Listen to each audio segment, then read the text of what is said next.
آج کی یہ محفل اس محلے کے خوش عقیدہ جوانوں نے بالخصوص ادارہ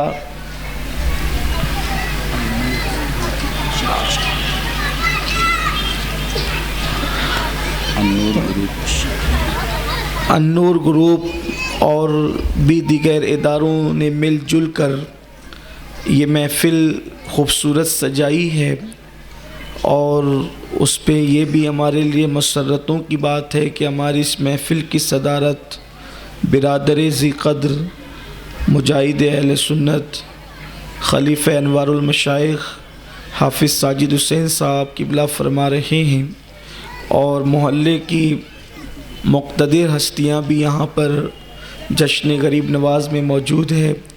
اللہ تبارک و تعالی میری اور آپ سب کی حاضری کو شرف قبولیت عطا فرمائے۔ یوں تو ہر ولی سے محبت کرنا یہ ہمارا ایمانی تقاضا ہے۔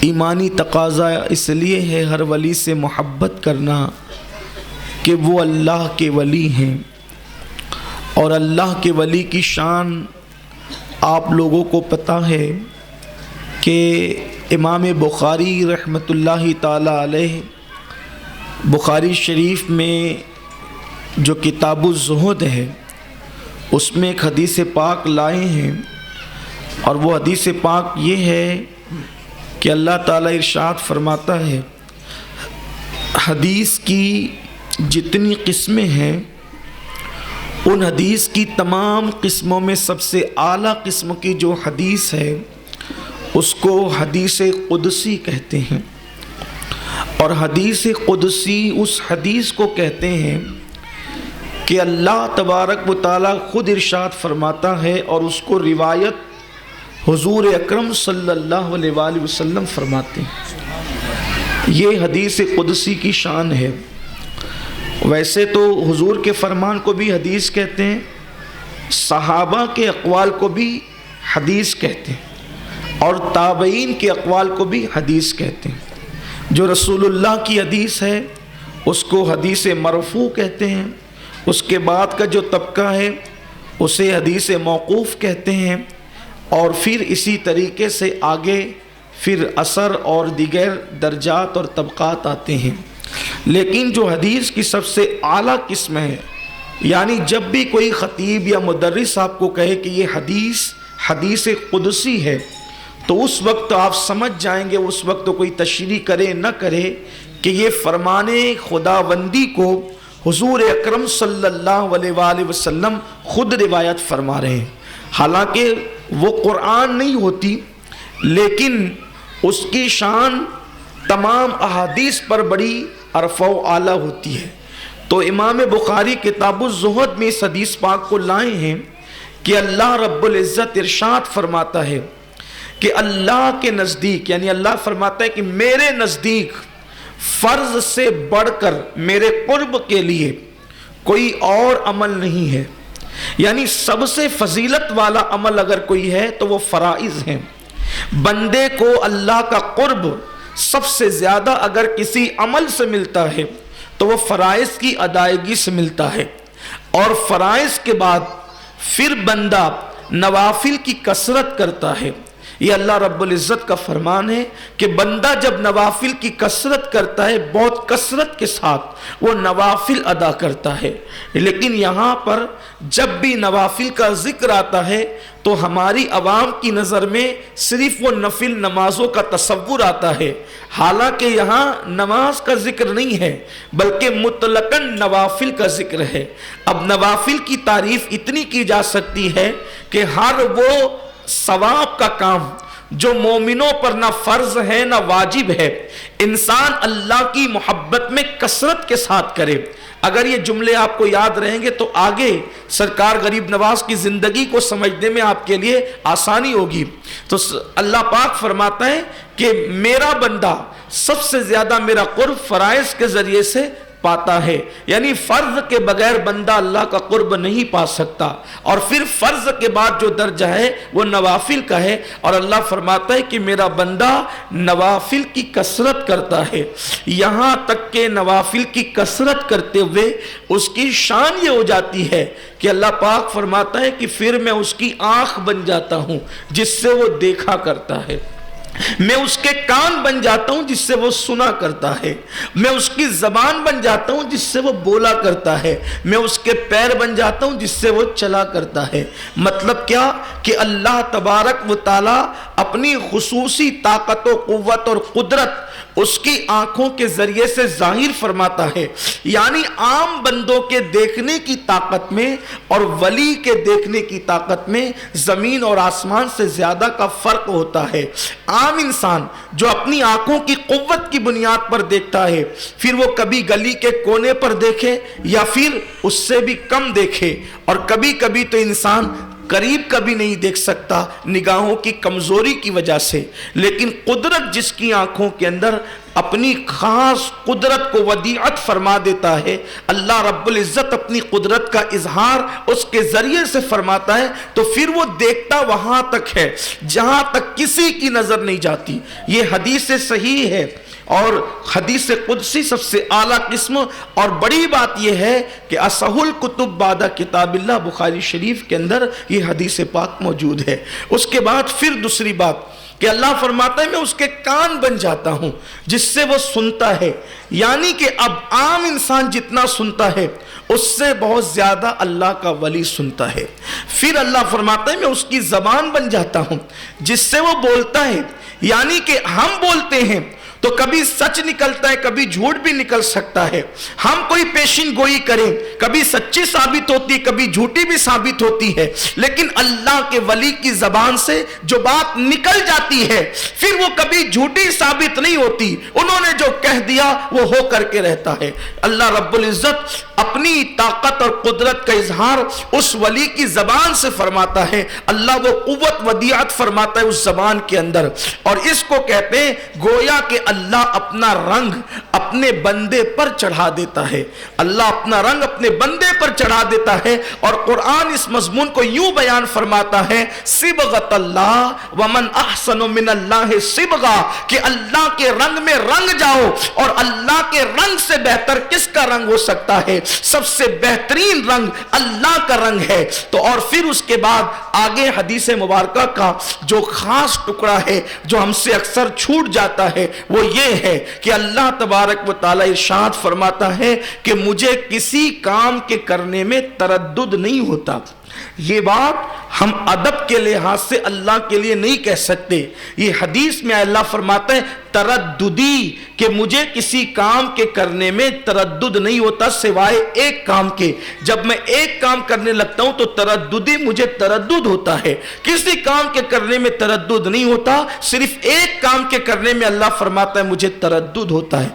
اس نے ماں اور بیٹے میں جدائی پیدا کر دی، پیدا ہونے والے بچے کو ماں سے جدا کر دیا، ماں کو موت دے دی، اس کو کوئی تردد نہیں ہے، بے نیاز ہے، اس لیے کہ وہ غم سے پاک ہے، اسے کوئی غم نہیں ہے، وہ فکر سے پاک ہے، اسے کوئی فکر نہیں ہے، وہ ہماری طرح غمگین نہیں ہوتا، وہ ہماری طرح خوش بھی نہیں ہوتا، اس کا خوش ہونا بھی الگ ہے، اور وہ کبھی غمگین نہیں ہوتا، وہ ناراض ہوتا ہے، ناراضگی کا اظہار فرماتا ہے، اور فرماتا ہے کہ مجھے کسی کام کے کرنے میں تردد نہیں ہے، بستیوں کو ویران کر دیتا ہوں کوئی تردد نہیں ہوتا، بستیوں کو آباد کر دیتا ہوں کوئی تردد نہیں ہوتا، اپریل کے مہینے میں بھی برسات کر دیتا ہوں کوئی تردد نہیں ہوتا، بارش کے موسم میں سوکھا ڈال دیتا ہوں کوئی تردد نہیں ہوتا، زمین پر جو ہے وہ بہاریں لے آتا ہوں کوئی تردد نہیں ہوتا، زندے سے مردہ، مردے سے زندہ کو پیدا کرتا ہوں کوئی تردد نہیں ہوتا، کسی کام کے کرنے میں اس کو تردد نہیں ہوتا، مگر فرماتا ہے ایک کام جب میں کرنے لگتا ہوں تو مجھے تردد ہوتا ہے۔ اس سے ولی کی شان پتہ چلتی ہے، کب تردد ہوتا ہے اللہ کو؟ تو اللہ فرماتا ہے جب میں اپنے کسی ولی کی موت کا فیصلہ کرنے لگتا ہوں تو اس وقت مجھے تردد ہوتا ہے، اور تردد کا معنی لغت میں یہ آتا ہے کہ اس کام کو کروں کہ نہیں کروں، جس کو کہتے ہیں پشو پیش کرنا، حالانکہ ہم اللہ کے لیے ادبن یہ جملے نہیں کہہ سکتے، لیکن چونکہ حدیث میں آئے ہیں تو میں اس کو اس معنی میں اللہ کی بارگاہ میں نہیں رکھ رہا ہوں، صرف سمجھانے کے لیے۔ ابھی آپ کہتے ہیں نا یار مجھے تردد ہو رہا ہے کہ میں بازار جاؤں کہ نہیں جاؤں، مجھے تردد ہو رہا ہے کہ میں اجتماع میں جاؤں کہ نہیں جاؤں، مجھے تردد ہو رہا ہے میں سفر کروں کہ نہیں کروں، مجھے تردد ہو رہا ہے کہ میں اپنی چیز بیچوں کہ نہیں بیچوں، تو اللہ فرماتا ہے کہ مجھے کوئی کام کرنے میں تردد نہیں ہے، مجھے صرف ایک کام کرتے وقت تردد ہوتا ہے۔ یہ حدیث صحیح ہے بخاری شریف میں، ایک کام کرنے میں تردد ہوتا ہے کب؟ جب میں ولی کی موت کا فیصلہ کرنے لگتا ہوں تو اس وقت مجھے تردد ہوتا ہے۔ اور پھر کیوں تردد ہوتا ہے؟ اس لیے کہ اس کو دوست جو اپنا بنا لیا ہے، اس کو ولی جو اپنا بنا لیا ہے، اس کو محبوب جو اپنا بنا لیا ہے، تو فرماتے ہیں مجھے تردد ہوتا ہے۔ اللہ تجھے تردد کیوں ہوتا ہے؟ تو خود جواب دیتا ہے تردد اس لیے ہوتا ہے کہ میں اس کی موت کا فیصلہ کر دوں اور وہ اس کو ناپسند کرے، یہ میں پسند نہیں کرتا۔ یہ ولی کی شان ہے، یہ ولی کی شان ہے۔ مجھے حیرت ہے کہ عام ولیوں کی یہ شان ہے جس کو وہ ولی بنا لیتا ہے، اور ولیوں کی جو تعداد ہے عام تصوف کی اصطلاح میں 28 مقامات ہے ولایت کے، اور سلسلہ چشتیہ کے اندر 100 مقامات ہے ولایت کے۔ تو جو پہلے مرتبے پر فائز ہے اس کی موت کا فیصلہ کرنے میں قدرت کو تردد ہوتا ہے، تو وہ جو مقام قطبیت ابدالیت پر فائز ہے ان کے مراتب کا عالم کیا ہوگا۔ اور پھر وہ سرکار غریب نواز جب رسول اللہ صلی اللہ علیہ وآلہ وسلم کی بارگاہ میں حاضری کے لیے گئے مدینہ منورہ اور سلام کیا، السلام علیکہ یا سید الانبیاء، اے نبیوں کے سردار آپ پر سلام ہو، تو جواب کیا آیا؟ اللہ کے رسول کی قبر انور سے جواب آیا وعلیکم السلام یا وعلیک السلام یا مشائخان اقطاب بحر و بر، اے بحر و بر خشکی اور تری کے مشائخ کے اقطاب، یعنی آپ بحر و بر کے قطب نہیں ہیں بلکہ جو لوگ بحر و بر کے قطب ہیں آپ ان کے بھی اقطاب ہیں، ان کے بھی سردار ہیں۔ یہ مرتبہ سرکار غریب نواز کے بارگاہ رسالت سے۔ تو اللہ فرماتے ہیں مجھے تردد ہوتا ہے جب میں کسی ولی کی مومن کامل کی موت کا فیصلہ کرنے لگتا ہوں۔ پھر کیا ہوتا ہے؟ اب اللہ موت کا فیصلہ کرنے میں فرماتا ہے کہ تردد ہوتا ہے، ترددی مجھے تردد ہوتا ہے، تو اللہ پھر تو کرتا کیا ہے؟ تو حدیث پاک میں آتا ہے اللہ کرتا یہ ہے کہ اس کی موت کا فیصلہ کرنے سے پہلے اللہ اس ولی کے پاس فرشتوں کو بھیجتا ہے۔ کبھی کبھی میری قوم کے جوانوں کو بھی تردد ہوتا ہے کہ ولی کے آستانے پہ بھیڑ کیوں لگتی ہے؟ تو ولی کی تو وصال کے بعد بھیڑ لگتی ہے، وصال سے پہلے فرشتوں کا میلہ لگتا ہے۔ وصال سے پہلے فرشتوں، اللہ فرشتے بھیجتا ہے اس ولی کے پاس، اور وہ ولی کے پاس فرشتے آتے ہیں۔ قرآن اس مضمون کو یوں بیان کرتا ہے۔ اب قرآن کی آیت اور تفاسیر کے حوالے سے اس پوری حدیث کے مضمون کو اختصار سے پورا کر کے اپنے عنوان کی طرف چلتے ہیں۔ اس مضمون کو قرآن یوں بیان کرتا ہے ان الذین قالوا ربنا اللہ ثم استقاموا تتنزل علیہم الملائکہ الا تخافوا ولا تحزنوا وابشروا بالجنۃ التي کنتم توعدون نحن اولیاؤکم فی الحیاۃ الدنیا وفی الآخرہ۔ اللہ تبارک و تعالی قرآن مجید میں ارشاد فرماتا ہے اور جن لوگوں نے کہا بے شک ہمارا رب اللہ ہے اور ثم استقاموا، وہ استقامت کے ساتھ اس پر ڈٹے رہے، سبحان اللہ، یعنی یہ عام مسلمانوں کے لیے نہیں ہے، یہ بات عام مسلمانوں کو، کہ مسلمان استقامت کے ساتھ کہاں ڈٹا ہے دین پر؟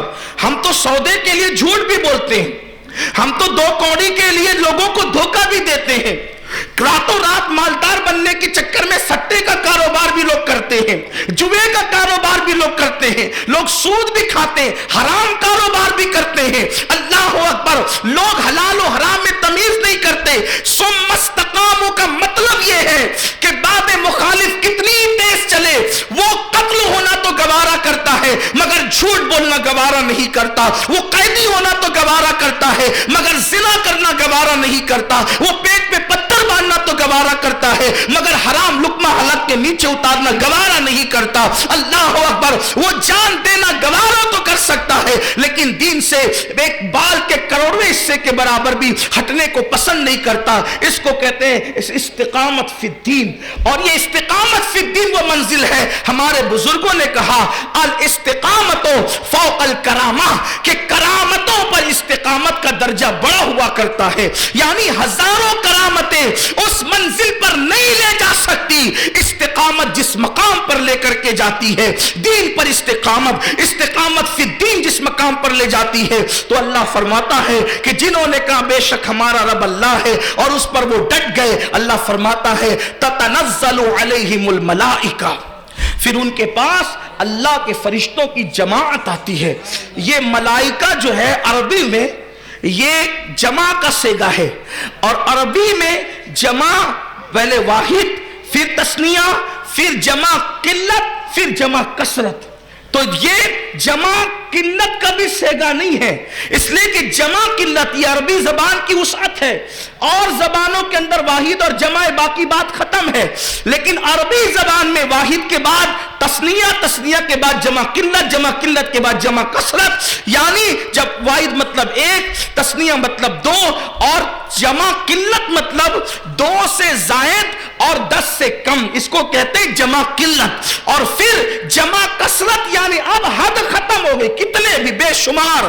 تو اللہ فرماتا ہے تتنزل علیہم الملائکہ, ایک دو فرشتے اس کے پاس نہیں آتے ولی کے پاس, اس کی موت سے پہلے فرشتوں کی پوری جماعت آتی ہے اور آ کر کے اس ولی سے کہتے ہیں اللہ تخافوا ولا تحزنوا وابشروا بالجنۃ التي كنتم توعدون. سبحان اللہ. گھبرانا مت, خوف مت کھانا, دنیا میں بیٹھے بیٹھے اس جنت کی بشارت لے لے جس کا تجھ سے وعدہ کیا گیا.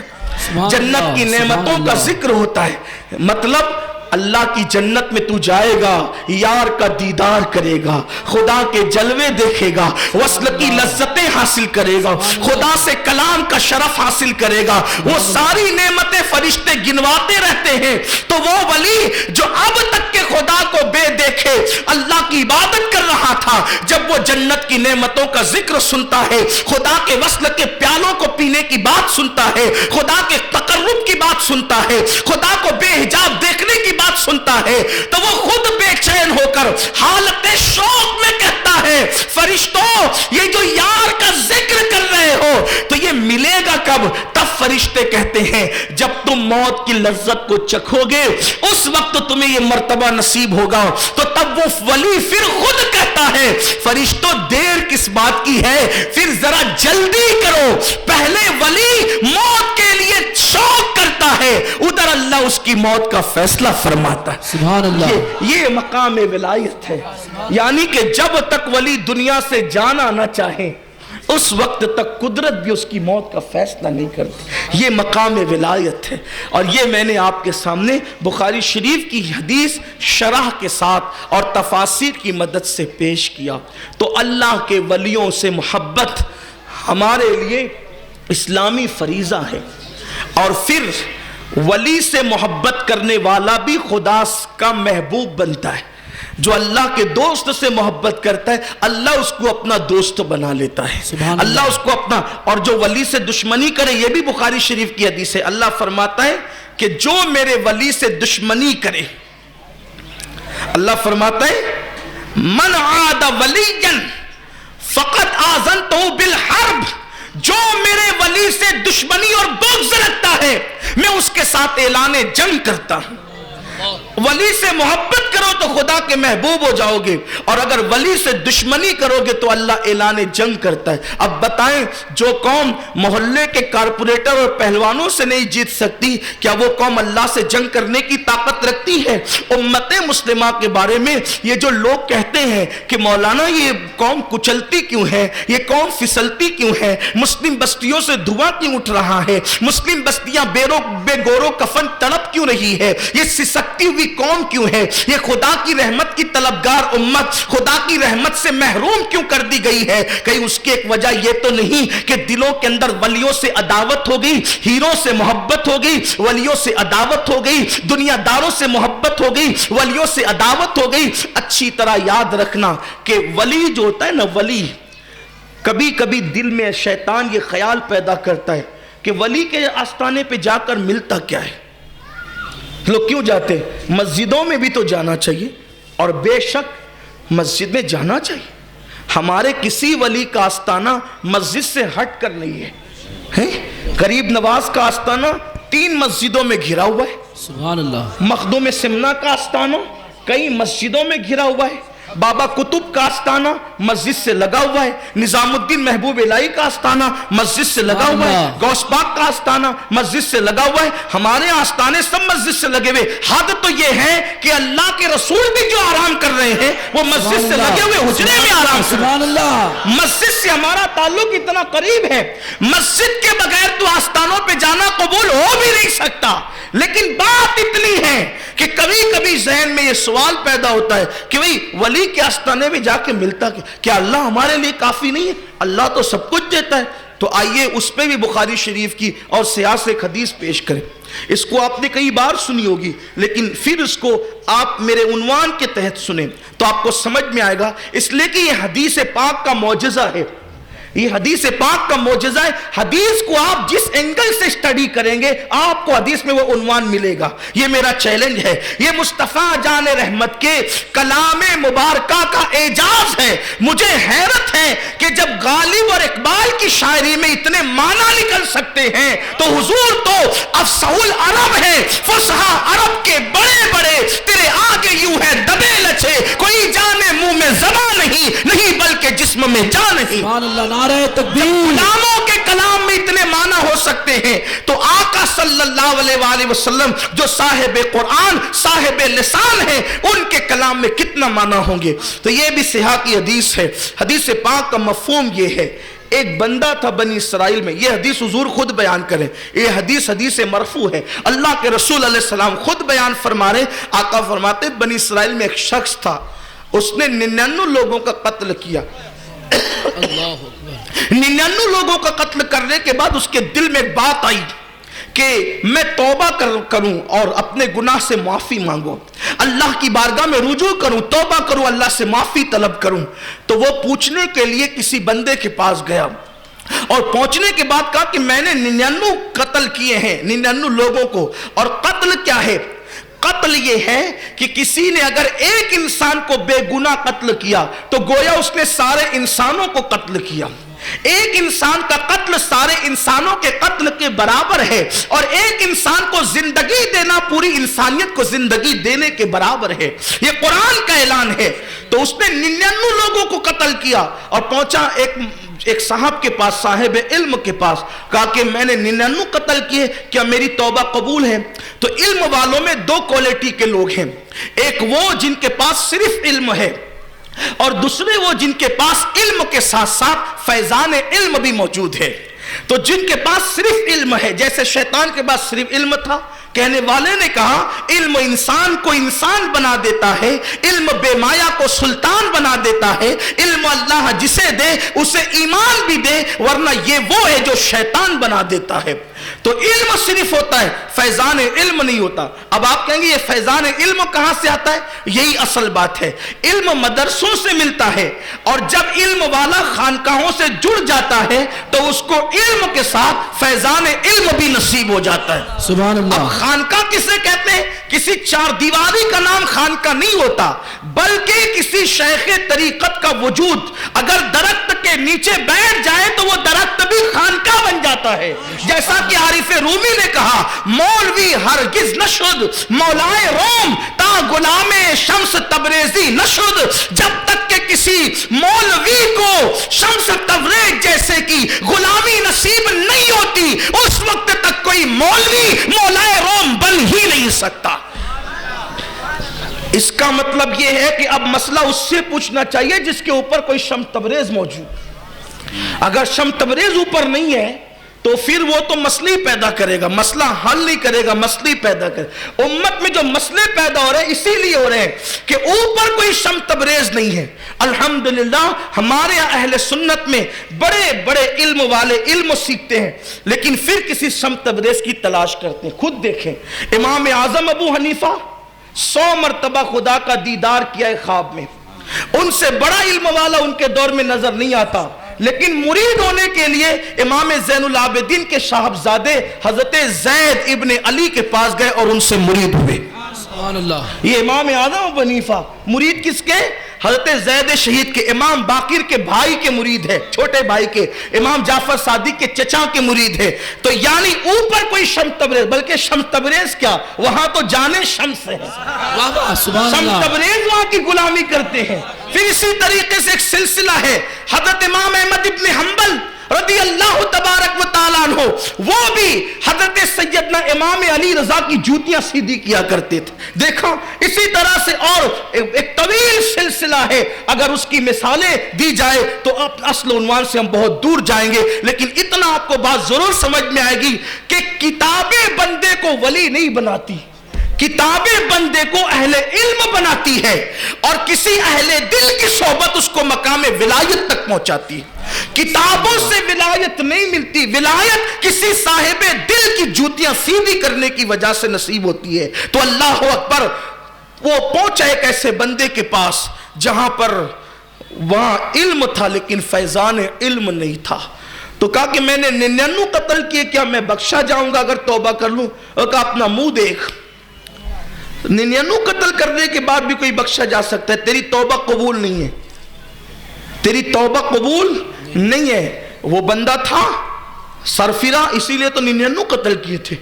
سرفرا نہ ہوتا تو کوئی شریف ہوتا تو وہ کیوں قتل کرتا کسی کو؟ 99 قتل، جب سنا نہ کہ 99 کے بعد بھی جہنمی میں جانا ہے تو پھر اس نے سوچا کہ 99 کیوں کریں، پھر پورے 100 نہ کر لیں، جب جانا بھی ایسے جہنم میں ہے تو 99 کر کے کیوں، پورے 100 کریں۔ اور اس نے اس کو بھی قتل کر دیا کہ ٹھیک ہے مولوی صاحب، اگر ہماری بخشش نہیں تو پھر آپ کی بھی زندگی بخشی نہیں جائے گی، اس کو قتل کر دیا اس نے۔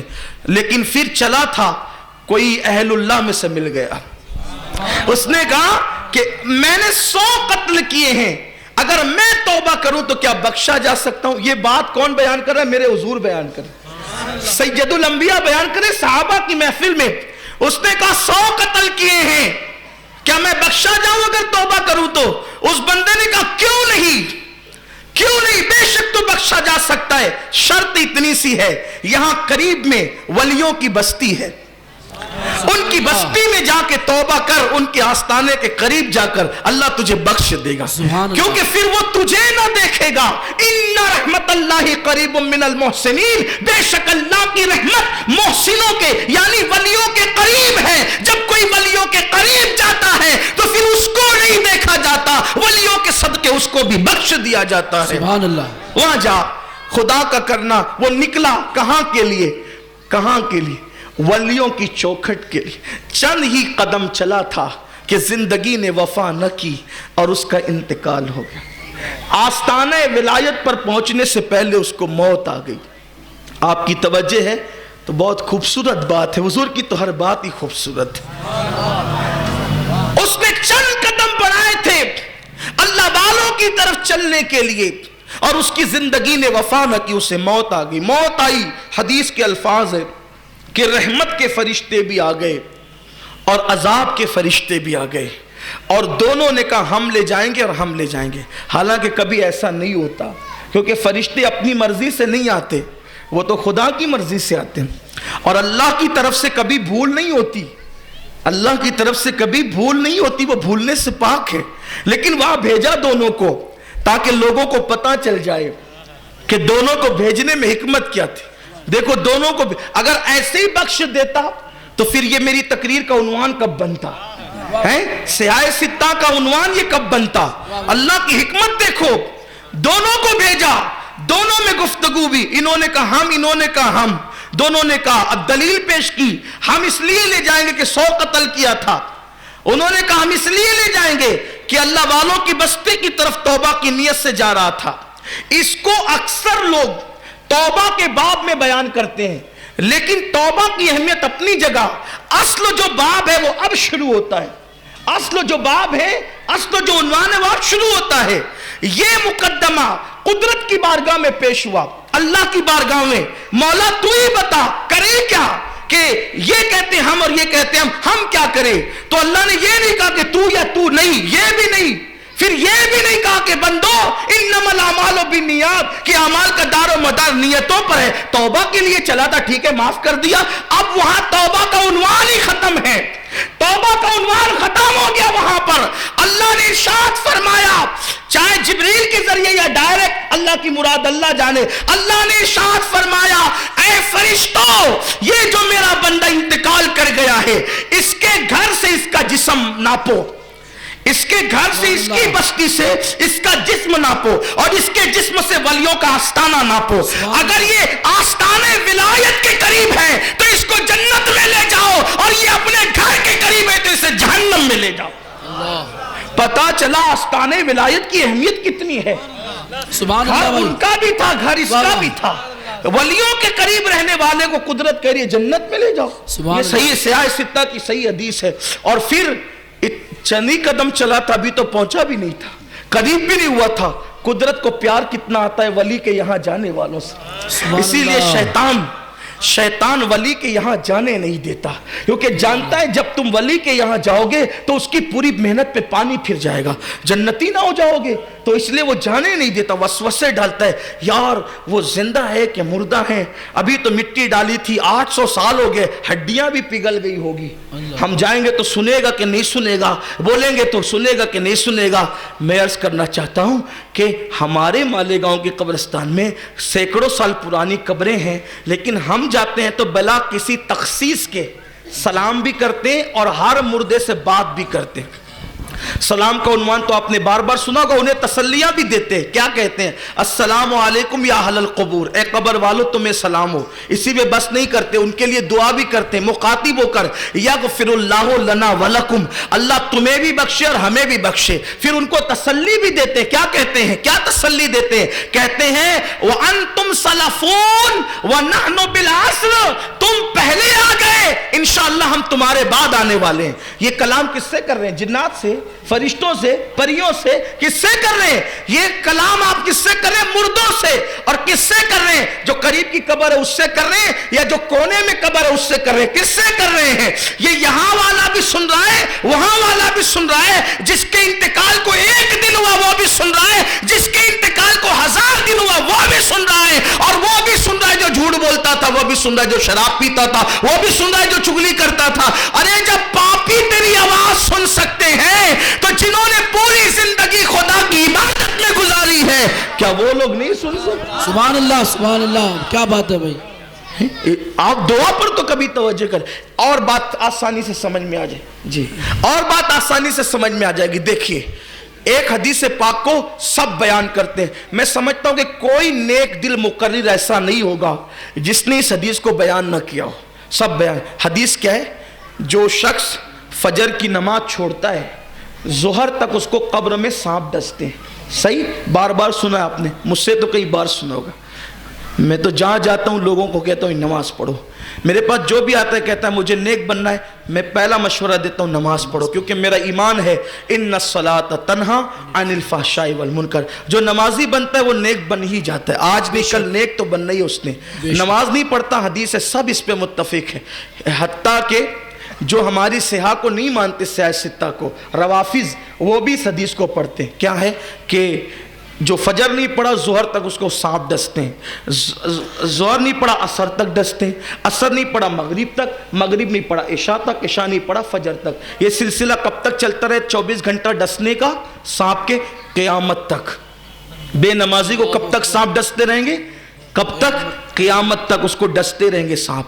آپ سے پوچھتا ہوں یہ سانپ جو ڈستے ہیں، مٹی کو ڈستے ہیں، پتھر کو ڈستے ہیں، کہ اینٹ کو ڈستے ہیں، کہ مردے کو ڈستے ہیں؟ کس کو ڈستے ہیں؟ انسان کو ڈستے نا. اب جب وہ ہے ہی نہیں قبر میں تو ڈستے کس کو ہے؟ اللہ. بھئی قیامت کب ہے؟ قیامت کب ہے؟ قیامت 1000 سال کے بعد، 500 سال کب ہے؟ کوئی گارنٹی ہے اس کی؟ قیامت کا علم تو عند اللہ، اللہ کے پاس ہے نا. اللہ کے پاس ہے. لیکن یہ سانپ کب تک ڈسیں گے بے نمازی کو؟ قیامت تک. اور پھر بات یہ ہے کہ مردے کو نہیں ڈستے. جب اللہ کسی مردے کو ثواب یا عذاب دینا چاہتا ہے تو اس کی روح اس کے جسم میں لوٹا دیتا ہے. روح اور جسم دونوں پر عذاب ہوتا ہے. یہ موقف ہے تمام مومنین کا کہ جب اللہ کسی کو عذاب دے یا اجر دے تو اس کے جسم پر صرف عذاب نہیں ہوتا اور صرف اس کی روح پر بھی عذاب نہیں ہوتا, روح اور جسم دونوں پر عذاب ہوتا ہے. تب آپ مجھے بتائیں یہ جو قیامت تک سانپ ڈستے رہیں گے تو کس کو ڈسیں گے؟ جسم کو ڈسیں گے. جسم ہوگا تو ڈسیں گے, مٹی میں مل جائے گا تو تھوڑی ڈسیں گے. تب آپ مجھے بتائیں جب بے نمازی اپنی قبر میں عذاب کا صدمہ اٹھانے کے لیے زندہ ہے تو جس نے 40 سال تک عشاء کے وضو سے فجر پڑھی وہ اپنی قبر میں کیوں زندہ نہیں ہے؟ جس نے ایک نوافل کی کثرت کی وہ اپنی قبر میں کیوں زندہ نہیں ہے؟ اب آپ سوچتے ہیں پھر ہم تو قبر کھودتے ہیں, قبر پلٹی ہوتی رہتی ہے, اس میں تو کوئی دکھتا نہیں. یہی اصل بات ہے, دھوکہ کھا رہے ہو. اپنے دیکھنے پہ اتنا غرور ہے, کبھی اپنا چہرہ بھی خود دیکھا ہے؟ اللہ اللہ, مجھے چیلنج ہے کوئی بتا دے کسی نے اپنا چہرہ خود دیکھا ہے؟ انسان اتنا اندھا ہے کہ اپنا چہرہ نہیں دیکھ سکتا, قبر کے حالات کیا دیکھ سکتا ہے؟ آنکھ پر غرور نہ کرو, جو دکھے وہ موجود ہے ایسی بات نہیں ہے. مردہ ہوتا ہے مگر انسانوں کو نظر نہیں آتا, اس کو جانور دیکھتے ہیں, ہمیں نظر نہیں آتا. اور وہ اللہ جو ماں کے پیٹ میں ایک پیٹ میں کئی بچوں کو سمانے کی طاقت رکھتا ہو, وہ اللہ جو سوئی کے ناکے میں کائنات کو سمانے کی طاقت رکھتا ہو, اگر وہ اللہ ایک قبر میں کئی مردوں کو سما دے تو اس میں تعجب کی کیا بات ہے؟ اللہ پر ایمان لاؤ تو اللہ کی قدرت کو مانو.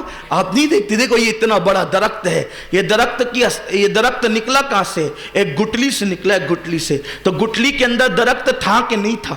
تھا, نظر نہیں آ رہا تھا مگر نظر نہیں آ رہا تھا. جب زمین میں دفن ہوا تو درخت نظر آنے لگا. تو اپنی آنکھ پر اعتماد کرو گے تو پھر کافر ہو جاؤ گے, قدرت کا انکار کرتے رہو گے, کفر کی طرف جاتے رہو گے. تو گٹلی میں پورا درخت ہے, اس کے بعد پھر درخت میں گٹلی ہے. یہ قدرت کا کارخانہ ہے جو دعوت عبرت دے رہی ہے. اور اللہ فرماتا ہے فکر کرو اس کی نشانیوں میں, ان فی خلق السماوات والارض واختلاف اللیل والنہار لآیات لأولی الالباب الذین یذکرون اللہ قیاما وقعودا وعلی جنوبہم ویتفکرون فی خلق السماوات والارض ربنا ما خلقت ھذا باطلا سبحانک فقنا عذاب النار.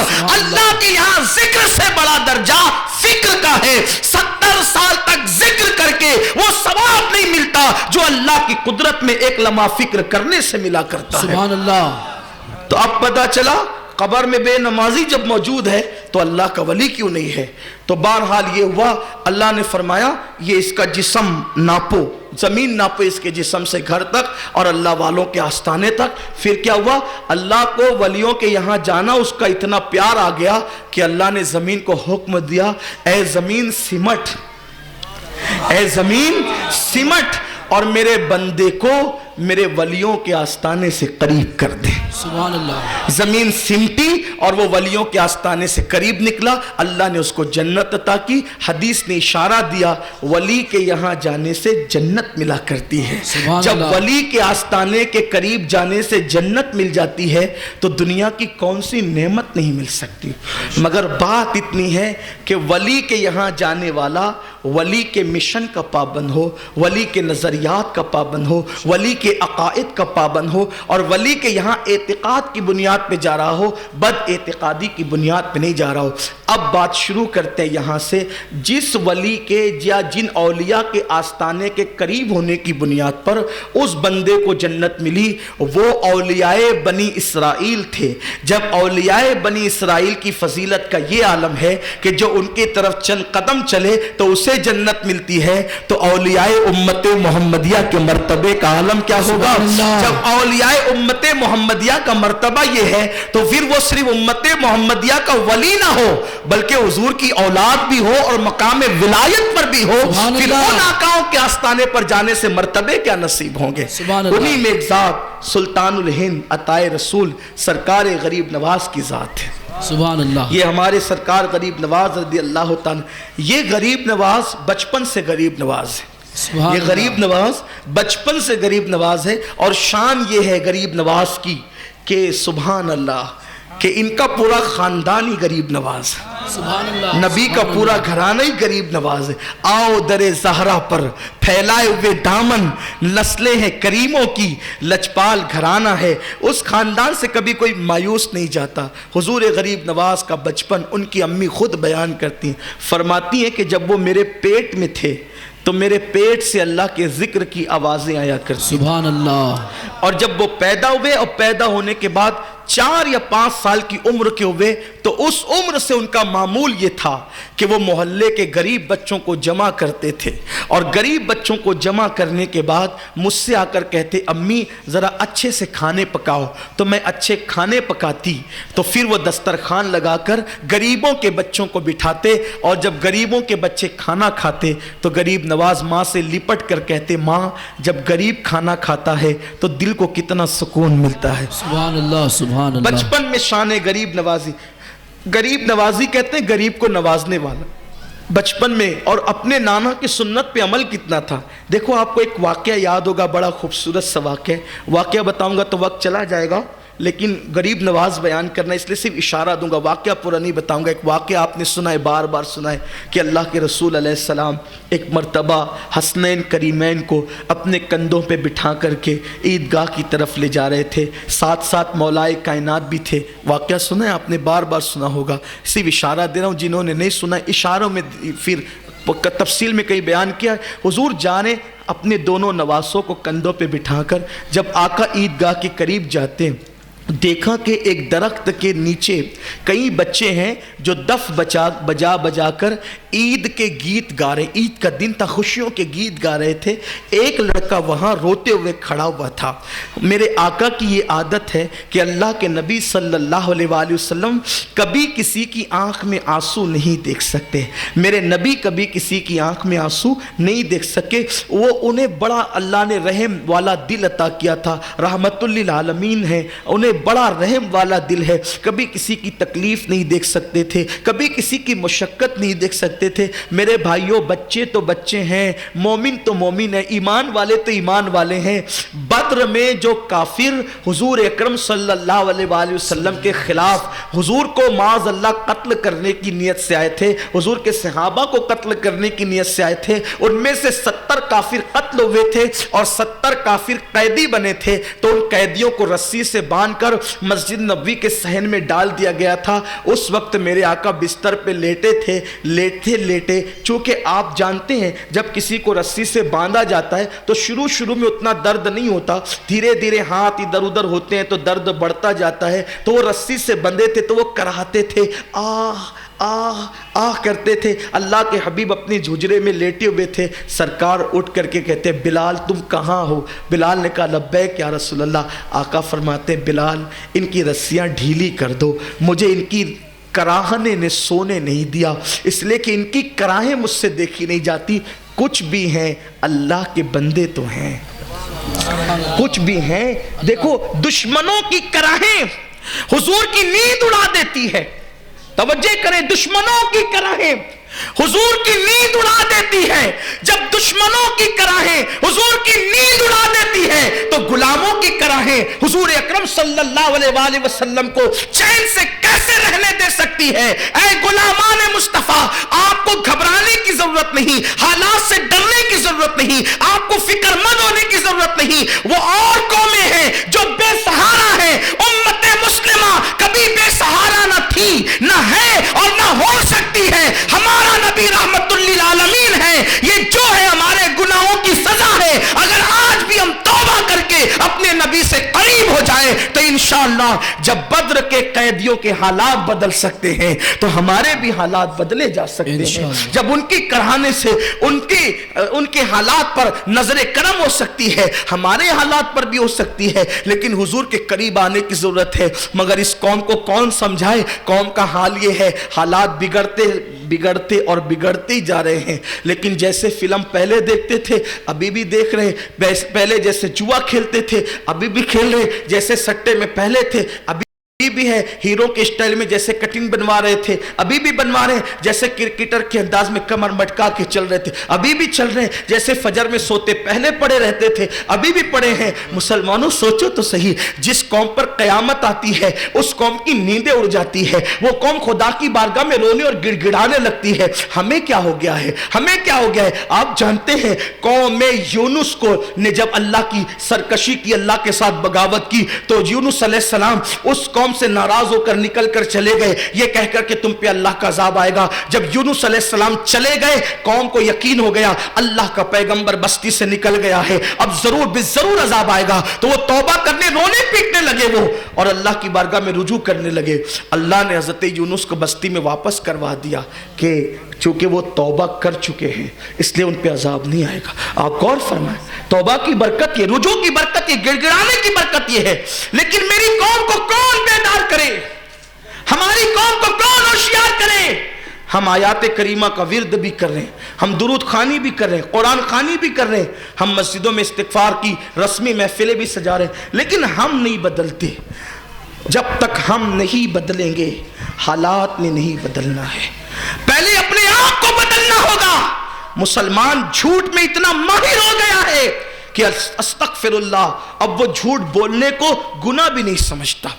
یہ صورتحال ہے، حرام اور حلال میں کوئی فرق نہیں، کوئی تمیز نہیں۔ کیا کہیں، کس کو کہیں؟ بیٹیاں ویسے ہی بے پردہ گھوم رہی ہے، غیبتیں ویسے ہی ہو رہی، چگلیاں ویسے ہی ہو رہی ہے، نماز مسجدوں میں ویرانی ویسے ہی ہے، جمعہ میں جاتے ہیں، جمعہ میں تو روڈ تک آ جاتے ہیں، فجر میں روڈ تک کیوں نہیں آتے؟ کیا مسجد جمعہ کے اندر، مسجدوں کے اندر لوگ زمین سے نکلتے ہیں کہ آسمان سے برستے ہیں؟ کہاں ہوتے ہیں لوگ؟ ہم ہی ہیں جو جمعہ میں مسجد بھر سکتے ہیں تو فجر میں بھی بھر سکتے ہیں۔ اور اللہ کی عزت کی قسم، جب مسلمان جمعہ کی طرح فجر پڑھنے لگیں گے تو حالات کا یہ سارا بہاؤ جو ہے، جو ہمیں بہانے کی کوشش کر رہا ہے، یہ منجمد ہو جائے گا۔ بہانے والے خود تنکے بن کر کے بہ جائیں گے اور اللہ مسلمانوں کو کھویا ہوا وقار عطا فرمائے گا۔ تو جو عرض کر رہا تھا یہ کہ اللہ کے حبیب علیہ السلام نے دیکھا کہ وہ بچہ رو رہا ہے، اللہ کے رسول علیہ السلام رک گئے، پوچھا کیوں رو رہا ہے؟ اس نے کہا میں نہ رہوں تو کون روئے، قسمت پہ رو رہا ہوں۔ کیوں رو رہا ہے؟ کہا میں یتیم ہوں، میرے پاس کپڑے نہیں، عید کے خوشیاں نہیں میرے پاس۔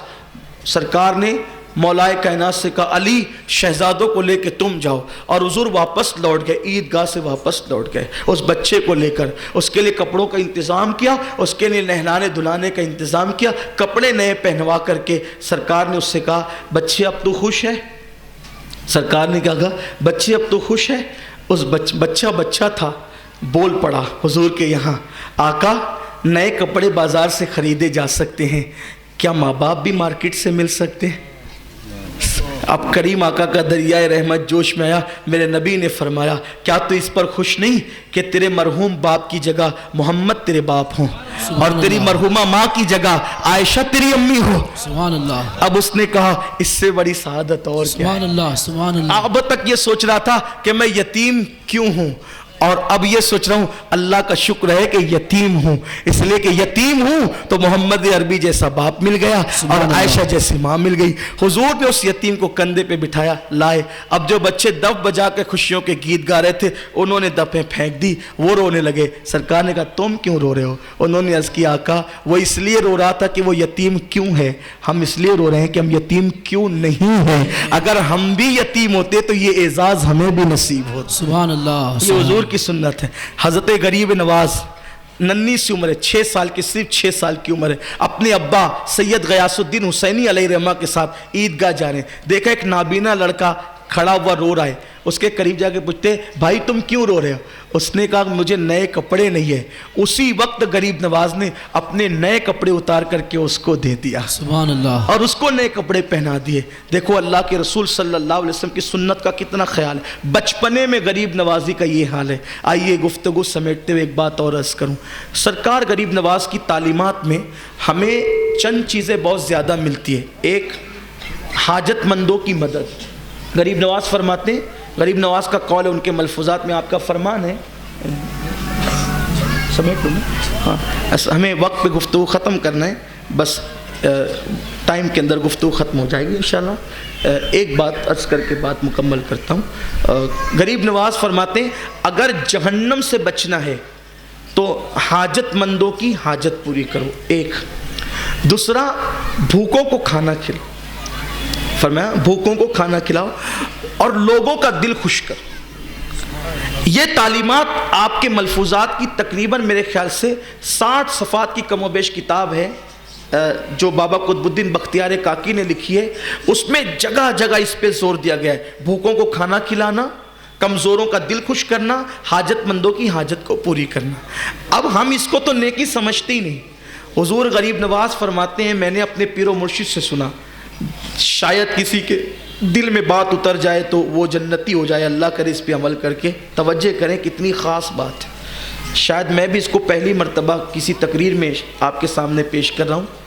حضور غریب نواز فرماتے ہیں، میں نے اپنے پیر و مرشد سے سنا، کبھی کسی کا دل نہیں توڑنا، اس لیے کہ اللہ کے نزدیک دل توڑنے سے بڑا گناہ کوئی نہیں، اللہ کے نزدیک دل توڑنے سے بڑا گناہ کوئی نہیں ہے۔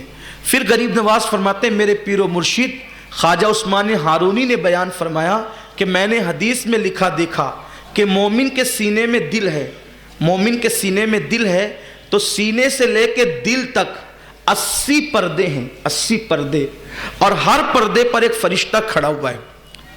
مومن کے سینے سے لے کر دل تک کتنے پردے؟ 80 پردے، اور ہر پردے پر ایک فرشتہ کھڑا ہوا ہے۔ جب تم کسی مومن کا دل دکھاتے ہو تو 80 فرشتوں کو پہلے ناراض کرتے ہو، تب تمہارا وہ نشتر انسان کے دل تک جاتا ہے، اور وہ 80 فرشتے تو ناراض ہوتے ہی ہوتے ہیں۔ پھر غریب نواز فرماتے ہیں، جب تم کسی مومن کا دل دکھاتے ہو تو اللہ کے رسول نے فرمایا، جس نے کسی مومن کا دل دکھایا اس نے مجھ محمد کا دل دکھایا، اور جس نے مجھ محمد کا دل دکھایا اس نے اللہ کو اذیت پہنچائی، اور جس نے اللہ کو اذیت پہنچائی اس کا ٹھکانہ جہنم ہے۔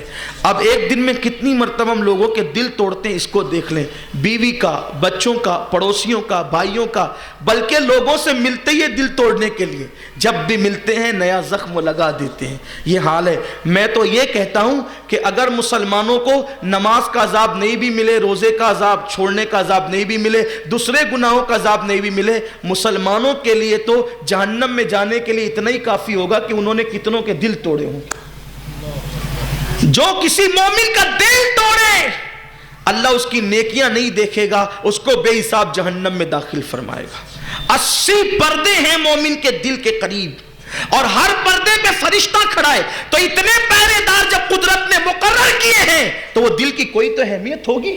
اسی لیے کہا گیا کہ اگر روزے توڑنے پڑے نفل روزے تو روزے توڑ دو، مگر کسی مومن کا دل مت توڑو، کیونکہ نفل روزے کی قضا تو ہو سکتی ہے لیکن مومن کا دل توڑا اس کی قضا نہیں ہو سکتی۔ اور مومن تو مومن ہے، کسی کافر کا بھی دل مت توڑو، کسی انسان کا دل مت توڑو۔ سرکار غریب نواز رضی اللہ تعالی کیا لوگوں کے ساتھ سلوک کرتے تھے۔ 90 لاکھ کو کلمہ پڑھایا، ایک کے منہ پہ تماچا بھی نہیں مارا۔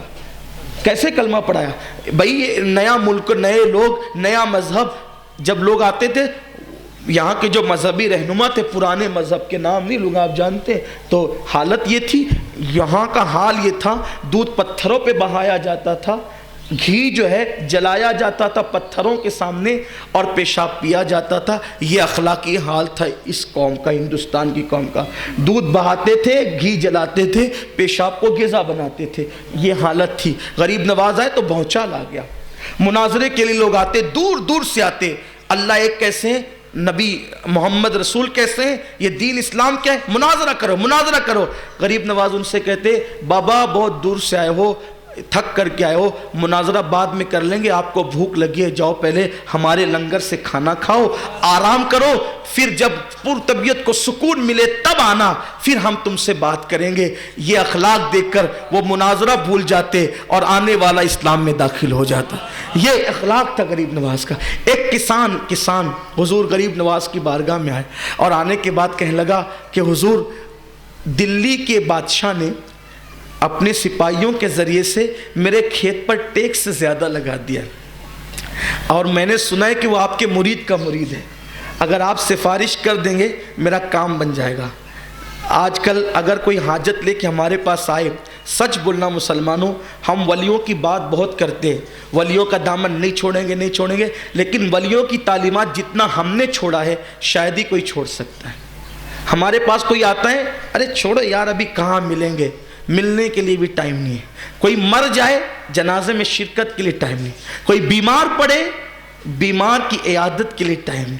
بھائی واقعی مصروفیت ہے تو الگ بات ہے، گھر میں سوتے پڑے ہوئے ہو، گھر میں بیٹھے ہوئے ہو، گپ شپ کر رہے ہو، گل چھرے اڑا رہے ہو، ملتے کیوں نہیں؟ سرکار غریب نواز فرماتے ہیں اگر کوئی مومن یا کوئی انسان اپنی حاجت لے کر ملنے کے لیے آیا ہے، اور اگر تم نفل عبادت کر رہے ہو یا وظیفہ کر رہے ہو، وظیفہ چھوڑو، نفل چھوڑو، اس کی حاجت پوری کرو، اس لیے کہ کسی مسلمان کی حاجت روائی کے لیے، اس کا کام بنانے کے لیے چلنا، یعنی اس کو بالفاظ دیگر اپنے الفاظ کے جامع میں کہوں، سوشل ورک کے لیے اپنے گھر سے نکلنا۔ مسجد نبوی میں ہر قدم کے بدلے میں اتنا ثواب ملتا ہے، مسجد نبوی میں 1 سال کے اعتکاف سے زیادہ ثواب اللہ کسی مسلمان کی حاجت روائی میں چلنے کے لیے عطا کرتا ہے۔ جی ٹھیک ہے، میں نے جو عنوان شروع کیا تھا کسان والا وہ کسی اور موقع سے پیش کر دیں گے۔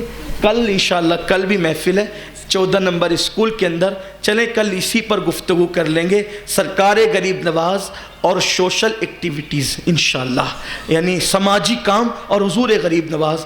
بڑی معذرت کے ساتھ غریب نواز نے نماز دکھا کر اسلام نہیں پھیلایا، غریب نواز نے صدقات اور زکوٰۃ دکھا کر اسلام نہیں پھیلایا، غریب نواز نے اپنے کردار سے اسلام پھیلایا۔ اللہ کل زندگی دے، آپ تشریف لائیں تو کل اس پہ گفتگو ہوگی۔ اللہ سب کو توفیق عطا فرمائیں، دوران گفتگو کوئی غلطی ہے تو اللہ معاف فرمائیں۔ استغفر اللہ ربی من کل ذنب واتوب الیہ وما علینا الا البلاغ۔